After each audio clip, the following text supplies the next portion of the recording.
여러분 안녕하십니까? 오늘은 기록의 역사와 도서관의 역사에 대해서 얘기할 겁니다. 도서관의 역사는 우리가 알고 있다시피 BC 21세기 한 3000년경서부터 시작해서 한 5000년의 역사를 갖고 있다고 합니다. 기록은 물론 그보다 훨씬 더 오래된 역사를 갖고 있고 선사시대 때부터 시작했다고 우리는 얘기를 하고 있고요. 기록의 역사를 얘기하다 보면 동굴의 암벽화서부터 시작해서 지금까지 내려온 여러 가지 문자, 도구들, 미디어들 굉장히 다양하게 있습니다. 그래서 기록의 역사는 결국 인간의 안위를 위해서 그리고 의사소통을 위해서 개발했던 것이고, 그래서 암벽화했던 동구의 벽화들을 쳐다보면 자기들의 사냥했던 동물들의 그림이라든가 몇 마리를 잡았는지에 대한 얘기들, 그런 것들을 서로 전달하기 위한 것이었고, 우리가 기록을 생산하면서부터는 이 기록이 갖고 있는 특징이 시간과 공간으로부터 자유로워질 수 있다는 것이고, 그 시간과 공간의 자유로움을 보다 더 쉽게 하기 위해서 현재 사회에서는 스마트폰을 통해서도 우리가 의사 교환을 하고 있고 정보를 교환하고 있습니다. 좀 아이러니한 것은 21세기 스마트폰은 우리에게 기록의 그 문자의 얘기보다는 음성을 통한, 차라리 과거로 돌아갔다 할 수 있죠. 과거의 음성으로 전달할 수 있는 공간의 그 제한, 시간의 제한을 극복한 것들이 요즘은 더 쓰이고 있으니까요. 결국 문자라는 것들, 기록이라는 것들은 그런 시간과 공간의 제약을 뛰어넘기 위해서 개발했던 것이고, 그 개발에는 점토판도 있을 수 있고 파피루스도 있을 수 있고 우리가 말하는 종이도 있을 수 있고, 그 종이 문화는 중국으로부터 서양 세계에 전달되어진 엄청난 지식 그 발전의 원동력이 된 것들이죠. 그래서 재밌는 것은 기록의 역사 속에서 우리가 이해할 것은 뭐냐면 동양에서 만들어진 종이라든가 그 인쇄술 이런 것들이 서양에 건너갑니다. 저도 정확한 그 검증된 데이터는 아니지만 이게 실크로드를 따라서 동양에서 서양으로 가는 과정에 중간에 아라비아 반도를 지나가게 되고 이슬람 문화권을 지나갑니다. 그래서 그 종이는 이슬람 문화권에서 수용되어져서 서구로 전달되어졌고, 인쇄술은 그 이슬람 문화권에서 막혔다는 말이 있고, 서구에서 만들어진 구텐버그의 인쇄 혁명 등은 독자적으로 개발되어졌다는 말이 있고, 또 경우에 따라서는 어떤 사람들은 그렇지 않다, 동양의 그 목파 인쇄술이, 그러니까 금속활자 인쇄술이 의해서 돌아가서 서양에 전달되어졌을 것이다 라고 얘기하는 사람들도 있습니다. 그래서 기록의 역사는 물론 기록이 굉장히 중요하긴 하지만 왜 목적이 그 기록물, 종이라든가 필사라든가 인쇄라든가 이 부분에 대한 얘기를 하는 것이 아니기 때문에 그냥 기록이 갖고 있는 가치, 의미, 결국 그것은 시간과 공간으로부터 우리를 자유롭게 해주기 위해서 만들어진 것이고, 그 의사 전달 과정의 커뮤니케이션 과정 속에서 보다 명확하게 해서 상형 문자, 서령 문자, 그다음 이제 우리가 알고 있는 그런 표의 문자 체계가 생기고, 그것이 지금 발전해서 지금까지 왔다는 것. 그리고 문서, 소위 그 기록이라는 형태들도 굉장히 다양한 형상을 갖고 있지만 조직사회를 하게 되고, 이 조직사회 속에서 조직이 서로 일을 처리하는 과정에 서로 증명할 수 있는 자료들, 검증하고 서로 증거할 수 있는 자료들을 생산하게 되는 거죠. 그래서 실제로 초기의 도서관들이 갖고 있었던 자원들을 보면 그것이 점토판에 새겨졌던 파피루스에 쓰여졌던 대부분의 내용들은 그런 것들이 주요입니다. 행정 관련된 문서들, 즉 그 귀족이나 왕이 자기가 다스리고 있던 영토에 대한 얘기, 그 속에 있는 국민, 백성들에 대한 얘기, 노예에 대한 얘기, 그러니까 재산권에 관련된 얘기와 그 왕권이 그 국가가 보유하고 있는 재산들에 대한 얘기, 세금에 관련된 얘기, 인적 자원에 관련된 얘기들이 주인 것이고, 그 다음에 이제 가면 이제 종교적 얘기들, 주술사회에서 만들어진 여러 역사적인 얘기라든가, 이제 종교가 생겨나면서 이제 종교적 얘기들, 그게 좀 발전하면서 이제 시들이 이제 만들어지고, 그런 소위 설화처럼 내려왔던 얘기들이 하나하나 기술되어지고 전파되어지고 사람들이 논의되었던 담론들을 담아내기 시작하고 하면서 지금까지 이제 기록이 발전하면서 도서관의 역사로 이어지고 있습니다. 그래서 도서관의 역사라 그러면 기록의 역사가 거의 같이 한다라고 생각들 합니다. 그러면서 나온 것이 우리가 18세기, 19세기 중엽의 고고학자에서 발견되어진 아시리아의 왕국 속에서 나온 그 점토판과 파피루스 조각에서 도서관의 모습을 찾았다고 얘기를 하고 있고, 세계 최초의 도서관은 뭐 미소포타미아 에스도인 뭐 자리에서 점토판이 발견됨으로써 거기가 우리가 지금 말하는 소위 말하는 도서관이다라는 얘기를 합니다. 근데 우리가 알고 있는 도서관하고 그 3000년 BC 3000년경의 도서관의 모습은 조금 궤를 달리하고 있는 것이, 아까도 얘기했다시피 그 당시에 자원이라는 것들, 기록이라는 것들의 대부분이 그런 세금과 재산에 대한 얘기, 왕권의 그 관리에 관련된 행정 문서들, 그 다음에 나오는 게 종교에 관련된 문서들, 뭐 시와 같은 것들, 담론들, 이런 것들 다 섞여 있습니다. 그리고 우리가 가끔 이제 직시해야 할 것이 뭐냐면, 이런 것들이 얼마나 많았었느냐에 대한 얘기를 나눌 때 우리가 가끔 이 시대적 착각을 가질 때가 있습니다. 그 대표적인 것이, 우리가 중국의 얘기를 나누면서 공자 시대 때, 친추 전국 시대 때, 그때를 역사를 얘기하면서 했던 것들이 뭐냐면, 모름지기 남한은 수레 뭐 몇 개 수레 분의 책을 읽어야 한다라는, 그러니까 5수레 이상의 책을 읽어야 한다라는 얘기를 합니다. 엄청난 양이죠. 우리가 지금 책을 5수레 분만큼 만든다고 생각해 보면 만 권까지는 되지 않아도 수천 권이 넘을 거라는 걸 익히 우리가 상상할 수 있습니다.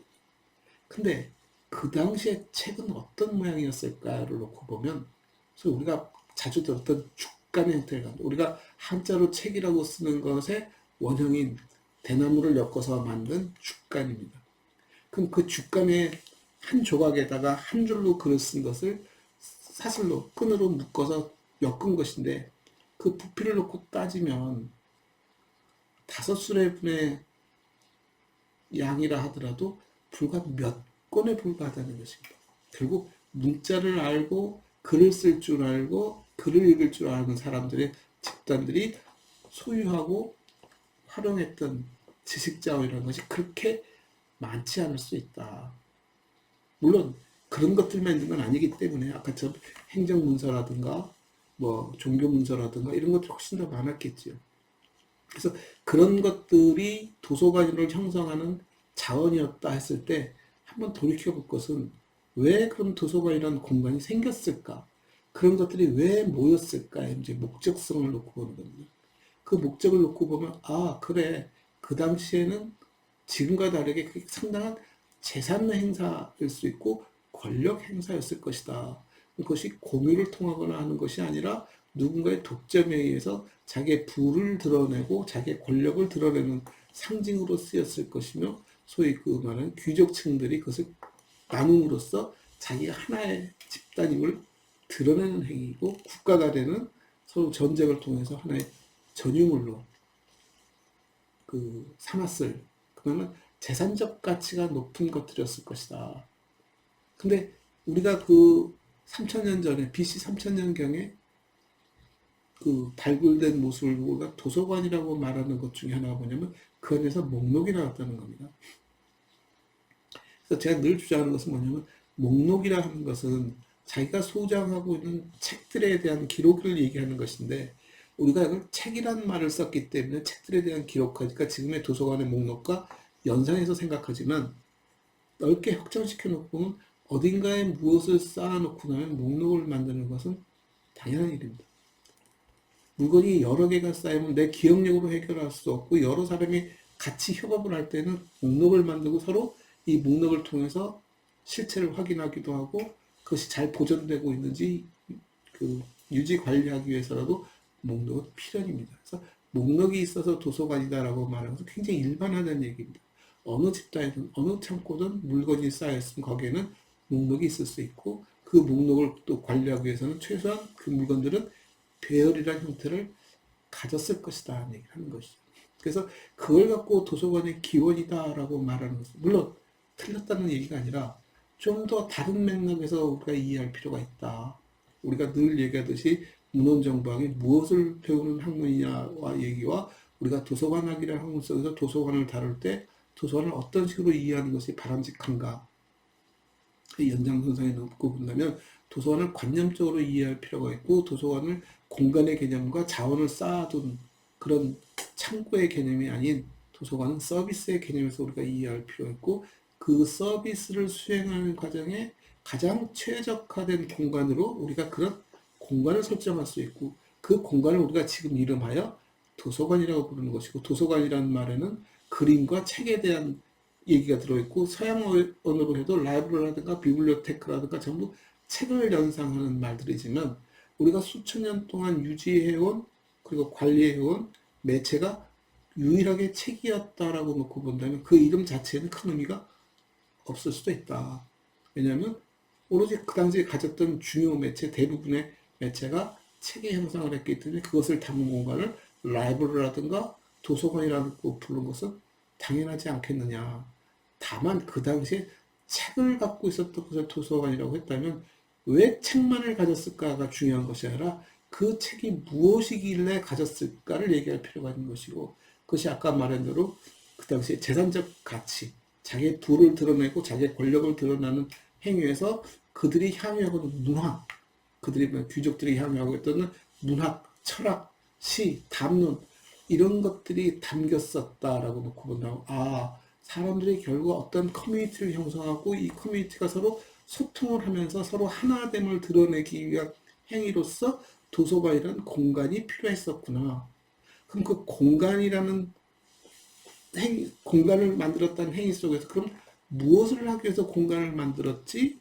결국 커뮤니티의 어떤 담론을 형성하고 의견을 교환하고 그러기 위해 만들었다면 그런 것들이 자연 발생적으로 일어나는 것인가? 아니면 누군가에서 지도되어지고 유지되어지는 부분인가? 물론 정확하게 어떻다라고 말씀드릴 수는 없지만 최소한 누군가는 좌장으로서 아니면 그 회합을 운영하는 사람들은 존재했을 것이다.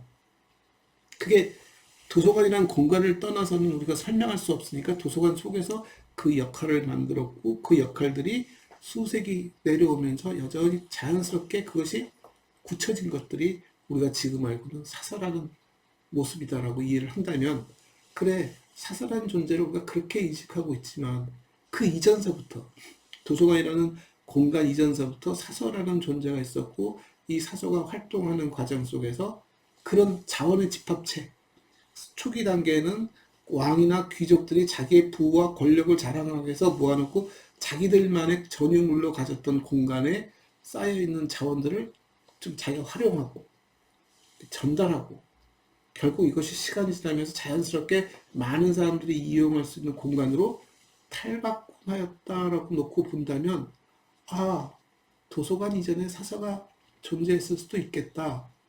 저는 이거를 열린 사서라고 말을 합니다. 도서관 이전에 이미 사서가 활동했었고 그 사서에 의해서 선택되어진 공간이 도서관이다. 역사적이거나 이것은 어떤 사실적 증거를 통해서 만들어진 말은 아닙니다. 다만 우리가 선사시대부터 시작했던 기록의 얘기와 BC 3000년 전서부터 만들어졌다는 도서관의 모습을 놓고 봤을 때 그 사이에 도서관적 행위를 해야 되는 것이죠. 도서관이라는 공간이 그렇게 자연스럽게 어느 날 갑자기 뚝딱뚝딱 만들어지는 것이 아니라면 그 과정 속에는 많은 자원이 소위 많은 기록들이 생산되어졌고 그 기록들 중에 일부가 서로 가치 있는 기록들이 서로 가지려고 하는 그런 노력들이 있었고 그 가지려는 노력들이 소유하겠다는 노력들이 결국 누군가에게서 뺏고 팔고 하는 물건으로 발전했을 것이며 그것을 생산할 수 있는 집단 소위 말하는 학자라기보다 귀족들이고 소위 글을 알고 글을 쓸 줄 읽을 줄 아는 사람들에 의해서 자기들의 전유물처럼 했던 그 표현들을 누군가가 수집하고 하는 욕심들이 있었을 것이고 그것들이 단순히 수집의 목적을 넘어서서 전달되어지고 소통되어지는 도구로서 작동했을 것이고 그 도구란 것은 누군가에 의해서 이용되어졌을 것이고 그 과정 속에 도서관이라는 공간은 그 가치를 그것이 갖고는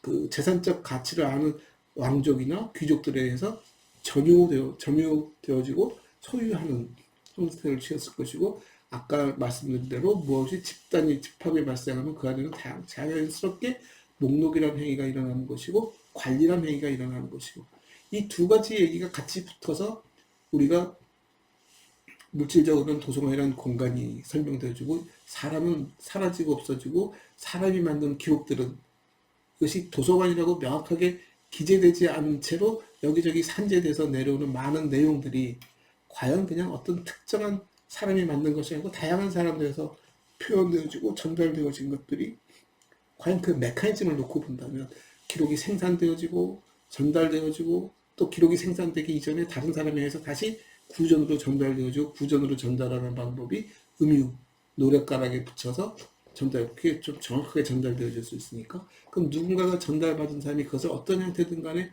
필사를 했을 수도 있는 것이고 그 필사된 자료들이 쌓여졌고 쌓여진 것들이 누군가에 있어서 소유되어진 것을 관리하기 위한 목록과 공간이 형성되어지고 그 속에서 또 이제 조직이 생기고 그런 집합이 생기고 관리하는 체제가 생기고 관리하는 메커니즘이 생기는 것은 당연한 얘기입니다. 지금 또 여러분 편의점을 가보십시오. 편의점에 그 많은 물건들이 그냥 막 던져져 있지는 않지 않습니까? 선반에 가지런히 놓여있고 가지런히 놓여있는 것도 우리가 항상 예측 가능한 상황에 놓여있어서 어디 가면 콜라가 있고 어디 가면 과자가 있고 어디 가면 뭐 초콜릿이 있고 이런 식의 표현할 수 있는 것은 질서가 있다는 것이고 배열이 있다는 것이고 그걸 관리하는 사람이 있다는 것을 얘기하는 것이고 그것을 전부 책으로 딱 바꿔놓고 나면 그대로 도서관에 대한 얘기가 되는 것이고 그럼 같은 모양을 하고 있는 책 아까 뭐 과자라든가 초콜릿이라든가 이런 것들은 생김새인과 목적이 다 다르기 때문에 우리가 구별하기도 쉽다지만 책은 다 똑같은 모양을 하고 있다면 이 책을 어떻게 배열하는 것이 사람들에게 예측 가능하게끔 만들까? 분류겠죠. 그 분류가 설마 20세기 말에 나온 20세기, 19세기 말에 19세기 말이죠. 19세기 말, 18세기, 19세기 무렵에 나온 분류표 이전에 훨씬 수천 년 전에 없었던 분류라는 개념이 없었을까?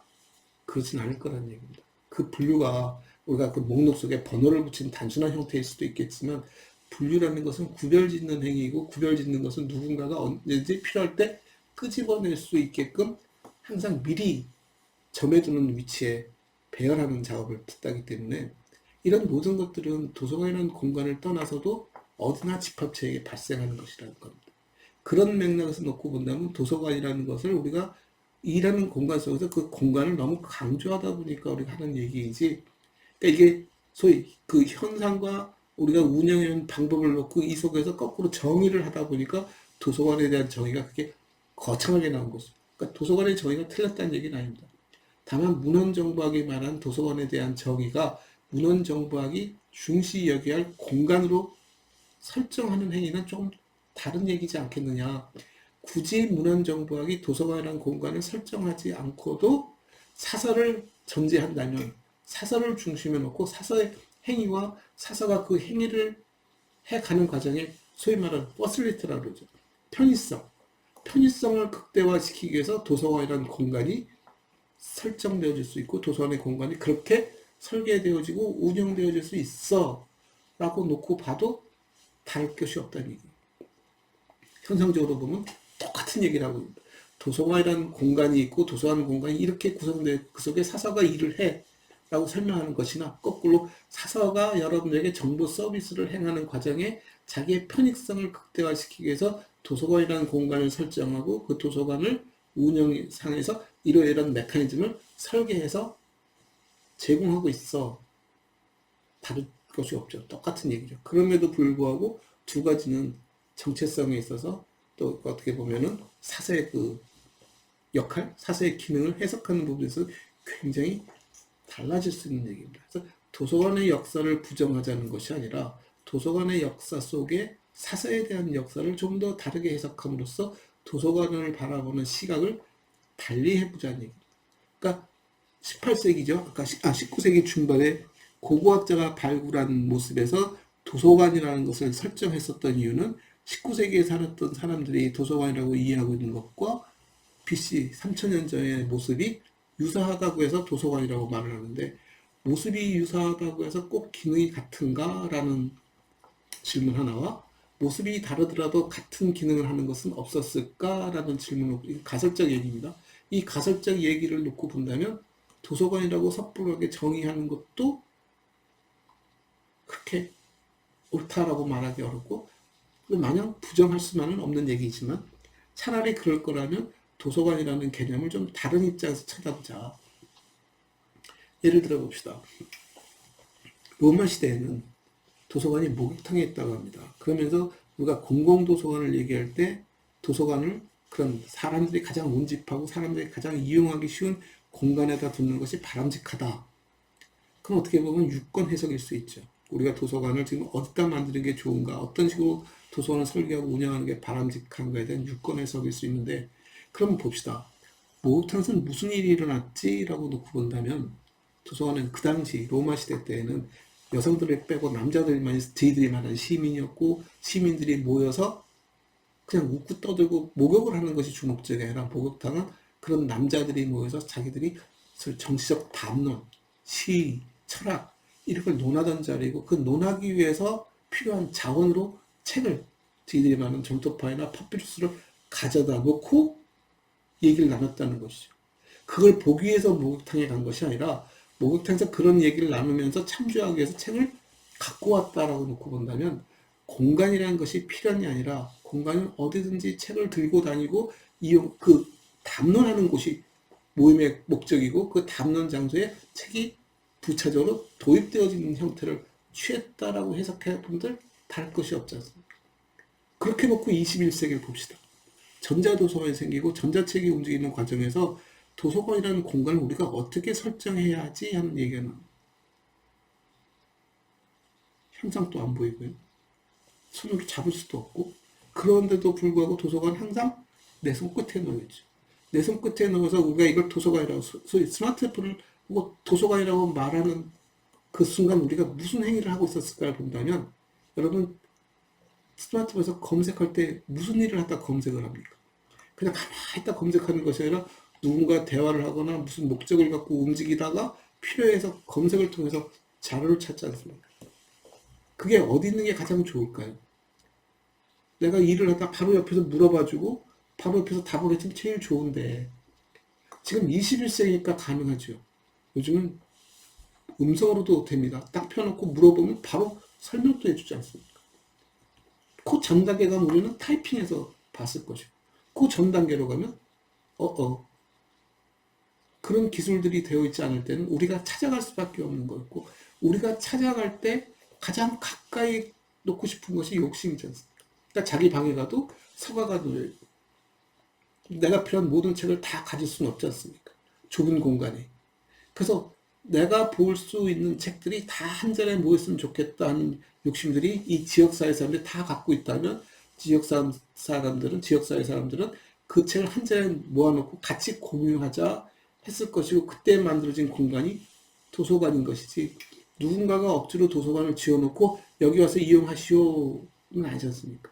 이 커뮤니티의 니드에서, 필요에 의해서 생산되어진 것이고, 그런 것을 쭉 끌고 올라서 추론해보면 사람들에 의해서 만들어진 공간이고, 사람들에 의해서 만들어진 것은 여러 사람들에 의해서 공감대를 이루어서 만들어졌다라기보다 특정한 사람이 자원을 이용하고 그 자원을 특정한 곳에서 가져다가 쓸 수 있는 메커니즘이 먼저 작동했을 것이고, 그 과정에서 많은 사람들이 그 공간에 대한 관심을 갖기 시작하고 그 공간이 확장되어지면서 일어난 일이라고 봅니다. 그걸 어떻게 이해할 수 있냐면 중세가 보면 합니다. 중세 도서관이 여기저기 널려 있는 것이 아닙니다. 물론 중세에도 책을 읽거나 쓸 줄 알고 하는 사람들은 제한돼, 주로 수도사들이 그런 일을 했고, 수도원에는 도서관이 있었고, 수도원 도서관에 있는 책들은 수도사들이 자기 연구를 하거나 수련을 하기 위해서 종교활동을 하면서 필요한 것들을 모아둔 것이고, 그 당시에는 인쇄술이 발달하기 훨씬 이전이기 때문에 어떻게 필사를 통해 했고, 필사를 했다는 것은 누군가를 보고 베끼는 행위가 있었고, 보고 베끼기 위해서는 어딘가에 가서 그 책을 찾아서 베껴서 자기 도서관에 비치하는 일을 했고, 굳이 비치하는 것은 내가 매번 필요할 때마다 찾아갈 수 없으니까 책을 갖고 오는 행위를 했고, 책을 가져다 놓다 보면 한 곳에 모이게 되었고, 그렇게 놓고 보면 도서관은 건 자연스럽게 발생되어지는 것이고, 도서관이 발생되기 이전에는 발생시키게 된 동기가 있는 것이고, 그 동기는 결국 자원을 이용하는 것이고, 자원의 이용의 목적이 나만 혼자 알자는 것이 아니라 우리가 대화를 하고 담론을 하고 그 지식을 공유하고 전승하기 위해서 계속 얘기를 나누는 과정이 만들어지는 거죠. 우리가 수천 년 전에 만들어진 책을 놓고 수천 년 전의 책만 답습하는 것이 아니라 우리 그 책을 어떻게 합니까? 우리끼리 서로 담론을 하고 새로운 지식을 생성해서 그 새로운 지식을 다시 인쇄라는 형태를 취해서 책자를 만들고 그 책을 다시 도서관에 비치해서 어떻게 해요? 다시 후세에 전달하고 후세 사람들은 또 그런 식의 방법을 통해서 지속적으로 후세에 전달되어지는 거잖아요. 그러니까 전달되어지는 것은 도구적 행위이고 전달하기엔 우리의 담론이 있었고 정보 교류가 있었고 서로 그것을 익히고 학습하고 서로 교환하고 그런 것들을 시간과 공간으로부터 제약을 넘어가기 위해서 책이라는 미디어를 통해서 개발해서 비치하는 것은 여러 명이 한꺼번에 이용해서 모이는 공간이니까 자연스럽게 도서관이 설정될 수밖에 없는 상황이었다는 거죠. 그러니까 도서관 이전에 사서 얘기를 하고 사서의 행위를 얘기하면서 자연스럽게 도서관을 끌고 가면 이해하기가 쉬운데 왜 이런 일이 벌어졌을까를 놓고 보면 간단합니다. 우리가 여러분 어느 학문을 하든 어느 공부를 하든 공부를 하는 과정은 뭐냐면 이미 지나간 사실들에 대한 것을 해석하는 작업인 거고 해석을 한다는 것은 소위 기승전결이 있고 시행착오 속에서 만들어진 결과들이 쭉 진행오는 과정 속에 그걸 탁 잘라놓고 이미 이 결과를 마치 수천 년 동안 똑같았던 것처럼 이 결과만 우리가 얘기를 나누는 거거든요. 왜냐하면 우리가 앞으로 살아갈 내용이 이 결과를 바탕으로 살아가야 하니까 이 결과가 중요한 것이죠. 근데 이 결과는 하루아침에 만들어진 것이 아니라 수천 년의 역사 속에서 시행착오 끝에 온 거거든요. 그 시행착오 끝에 도서관이 있고 앞으로 우리가 이 도서관을 계속 이어갈 것이니까 이 도서관의 메커니즘과 도서관에 대한 얘기를 기정사실을 묻고 도서관 이런 곳이야 라고 얘기하다 보니까 마치 우리는 도서관 속에서 일하는 사서 얘기가 되는 것이고 도서관이라는 공간을 다른 기능으로부터 독립시켜서 독립된 기능과 독립된 해석을 통해서 독립된 기술을 적용해서 일하는 아주 굉장히 전문적인 서비스 공간으로 설정해 놓고 이 속에서 우리가 일을 하고 있어 라고 얘기를 하는 거잖아요. 근데 실제 사람들은 도서관이라는 공간은 일상 속에서 자기가 필요로 할 때 찾으러 갈 수밖에 없는 공간이 되는 것이고 그 사람들의 니드를 읽을 수 있다면 자연스럽게 도서관은 사람들 손으로 건너갈 수 있는 거죠. 그게 스마트폰이라는 것이고 우리가 유비쿼터스라는 그 페이퍼에서 한번 봤던 유비쿼터스가 이게 과학 전산 용어가 아니라 이미 철학적 배경을 갖고 있는 말이고 이 말은 언제나 신이 내 곁에 있는 것 같은 그런 늘 내 곁에서 늘 가까이서 일어나는 일들 우리 역사와 기술이 그걸 구현해 가고 있는 과정이거든요. 그러니까 지금 또 스마트폰이라는 것을 우리가 조금 더 발전시키면 굳이 내가 말을 하고 뭘 도구를 들여다보지 않아도 내가 가만히 있어도 필요한 것이 다 떠오르는 소위 요즘 말하는 AI 기술이고 로봇이라는 것들이 세상의 모든 지식을 다 쥐고 있지 않습니까? 어떻게? 네트워크를 통해서. 그래서 이렇게 해석을 하고 보면 도서관의 역사라는 것은 도서관 자체의 중요성을 얘기하는 것이 아니라 인간이 갖고 있는 정보 행위의 발전 과정 속에서 편익을 극대화시키기 위해서 만들어진 공간이고 그것도 다른 목적에서 이건 제 해석이지만 사람들이 그 소위 지식 자원들이 그 소위 파피루스나 점토판들이 우리가 알고는 지금 지식을 나누는 그런 인쇄술의 발전 이후에 나타난 현상적인 얘기가 아니라 귀중한 자산적 가치를 갖고 있는 것들이 사사에 의해서 차용되어지면서 확장되어진 것이다 라고 놓고 보면 충분히 이해할 수 있으리라고 봅니다. 아마 이런 해석들은 좀 낯설기도 하겠지만 다르게 본다면 우리가 다양한 시각을 갖고 있고 다양하게 접근함으로써 우리의 앞으로 진로를 미래를 좀 더 창의적으로 설명할 수 있는 하나의 수단이라고 생각합니다. 그래서 오늘은 기록의 얘기와 도서관의 얘기를 했는데 기록의 얘기보다는 주로 도서관 얘기에 초점을 맞췄지만 기록의 얘기는 앞으로 지속적으로 우리가 전개해 갈 수 있는 기회가 있으니까 좀 다양하게 앞으로 나누기로 하고요. 도서관에 대한 얘기는 이렇게 해서 이제 초기 출발의 도서관의 기원과 도서관이 어떤 의미를 가질 수 있는가에 대한 일반적인 얘기를 나눔으로써 오늘을 마감하고 다음에 기회가 된다면 도서관이 이제 어떻게 우리에게 다가오고 우리가 도서관을 좀 더 어떤 식으로 이해하고 받아들이는 게 좋은가. 그래서 문헌정보학이라는 학문의 틀과 우리가 지금 도구적 가치를 갖고 있는 도서관이라는 공간에 대한 얘기를 좀 더 섞어서 묶어서 나눠보도록 하겠습니다. 오늘은 이만 줄이겠습니다. 감사합니다.